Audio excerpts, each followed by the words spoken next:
Hello everyone. आज हम solve कर रहे हैं गेट 2024 में जो फिजिक्स के पेपर में क्वेश्चंस पूछे गए थे। ठीक है, ये क्वेश्चन पूछा गया है सॉलिड स्टेट फिजिक्स से, जो कि 1 मार्क का था और मल्टीपल चॉइस क्वेश्चन था। ठीक है, अब इस क्वेश्चन में जो गिवन है वो गिवन है हमारे पास 3 सेमीकंडक्टर्स ए, बी एंड सी। ठीक है, और हमें यहाँ पर ग्राफ दिया है किसके बीच में, जिसमें वाई एक्सिस में दिखाया गया है एल एन सिग्मा, जहाँ पर सिग्मा जो है वो है इलेक्ट्रिकल कंडक्टिविटी, और एक्स एक्सिस पर दिखाया गया है टी इनवर्स, जहाँ पर टी जो है वो टेम्परेचर है। ठीक, नेक्स्ट हमें कैलकुलेट करना है तीनों सेमीकंडक्टर के करस्पॉन्डिंग बैंड गैप्स। ठीक है, जो कि है ई ए, ई बी और ई सी। ठीक है, तो जब हमें ग्राफ दिया रहता है एल एन सिग्मा और टी इनवर्स के बीच में, देन हम यदि स्लोप कैलकुलेट करते हैं तो वो जो स्लोप आता है वो आता है slope is equal to minus E g upon 2 kBt। ठीक है, minus E g upon 2 kBt। ठीक, अब इसको यहाँ से यदि हम देखें तो 2 kBt क्या है, कांस्टेंट है। ठीक है, तो यदि हमें केवल बैंड गैप कैलकुलेट करना होगा तो हम क्या करेंगे कि 2 kBt का मल्टीप्लाई कर देंगे किसमें, स्लोप के मैग्नीट्यूड में। ठीक, तो 2 kBt तो कांस्टेंट है, तो यानी कि Eg क्या हो गया, Eg जो हो गया वो डायरेक्टली प्रोपोर्शनल किसके हो गया, स्लोप के।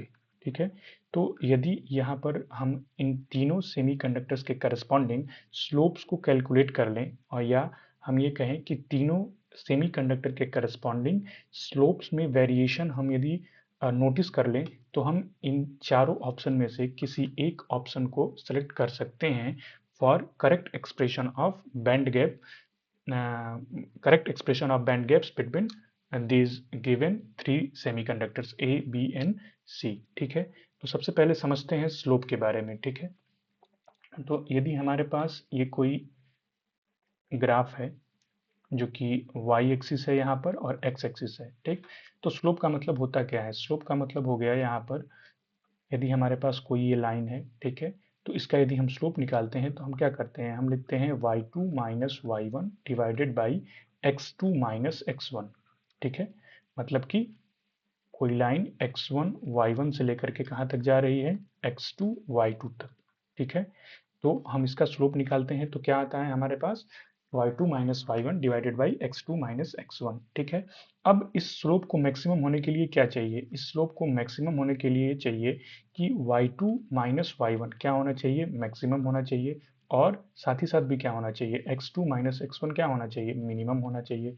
ठीक है, तो इसके करस्पॉन्डिंग यदि हम कंक्लूजन निकालें तो हमारे पास कंक्लूजन क्या आता है कि कोई भी यदि लाइन वर्टिकल है, ठीक है, वर्टिकल लाइन है, तो उसका जो स्लोप होगा वो क्या होगा, उसके पास जो स्लोप होगा वो मैक्सिमम स्लोप होगा। ठीक है, और यदि कोई लाइन क्या है, हॉरिजेंटल है, ठीक है, यदि कोई लाइन हॉरिजेंटल है तो उसका जो स्लोप होगा वो क्या होगा, मिनिमम स्लोप होगा। ठीक है, इतनी चीज क्लियर हुई। अब हम इसी कॉन्सेप्ट का यदि हम यूज करें तो हम यहाँ से देखेंगे कि जो हमारे पास ए है, बी है और सी है, इन तीनों में सबसे वर्टिकल लाइन कौन सी है, सबसे वर्टिकल लाइन जो है वो है ए।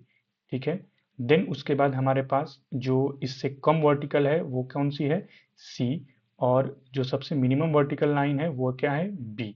ठीक है, तो यहाँ पर हमने देख लिया कि जो वर्टिकल लाइन होती है उसके पास मैक्सिमम स्लोप होता है, तो इसी कॉन्सेप्ट का यदि हम यहाँ पर यूज करेंगे तो ए लाइन ज़्यादा वर्टिकल है, इसका मतलब कि उसका स्लोप क्या होगा, ज़्यादा होगा। ठीक है, उसका स्लोप ज़्यादा होगा, इसका मतलब कि जो बैंड गैप सेमीकंडक्टर ए के करस्पॉन्डिंग होगा वो क्या होगा, ज़्यादा होगा। फिर उसके बाद क्या होगा कि सी का बैंड गैप ज़्यादा होगा। ठीक, एंड देन उसके बाद क्या होगा, बी का बैंड गैप ज़्यादा होगा। ठीक है, तो इस फार्मूले के हेल्प से हमने ये चीज़ फाइंड कर लिया और इसके करस्पॉन्डिंग जो करेक्ट ऑप्शन था वो था डी।